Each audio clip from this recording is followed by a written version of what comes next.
Okay, now we're going to talk about how to join independent clauses. Sometimes you want to join two pieces of totally standalone information, right? So this is a sentence. Fred went to the mall. Totally a sentence. Independent clause. Sarah couldn't join him. Also a sentence. Yeah? And maybe we want to combine those two things. What can we do? We can say Fred went to the mall, but Sarah couldn't join him. And recognize we have this comma but over here, right? It has to be comma but. You got to do it this way. You cannot use just a comma, right? If you use just a comma, that's what we call a comma splice. So you might have heard that before. Now you actually get what it means because you understand independent clauses, right? When we start to look at things grammatically, a lot of the grammar rules make a lot more sense, right? But when you really get it, when you really dive deep, like a lot of this stuff makes some sense. So this is called a comma splice, yeah? And what it means is that you have joined two independent clauses with just a comma. Totally not allowed, super bad, don't do it. But comma but, that's okay. Yeah.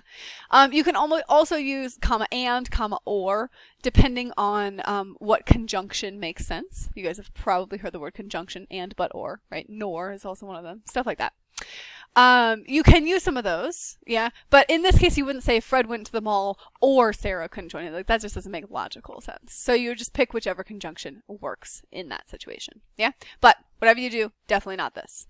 So, what else can we do? We can also join two independent clauses with a semicolon, yeah? Now, the further rule for semicolons, if you haven't studied them before, is that the information just have to be related, right? So it couldn't be like Fred went to the mall, Sarah likes bananas. Like that wouldn't really work. But because this is related, you know, Fred went to the mall and Sarah couldn't join him. So those are attached in idea, in substance. We can use a semicolon. Semicolon does not have the word and, but, or. Yeah? So either you get comma and, comma but sort of a thing, or you just have a semicolon. And we have one more way. It's really awesome. It is semicolon, however, comma. This one gets tested a lot on the SAT, so, you know, pay attention and stuff. But it's really important to know how to use it, right? So it always has to be semicolon, however, comma.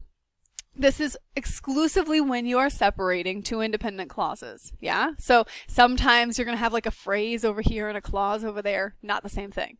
Dependent clause over here, independent clause over here, not the same thing, yeah? But if you have two independent clauses, you're going to use a semicolon and then the word however and comma. And you can use other words like, you know, additionally, furthermore. There's a couple of them that'll function this way.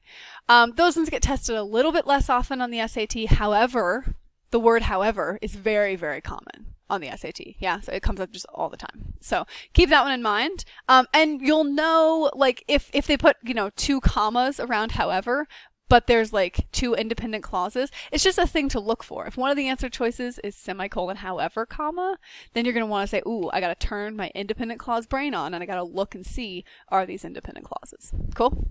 So, final note, just don't do comma splice. Whatever you do, don't do comma splice. This also comes up on the SAT a lot, trust me.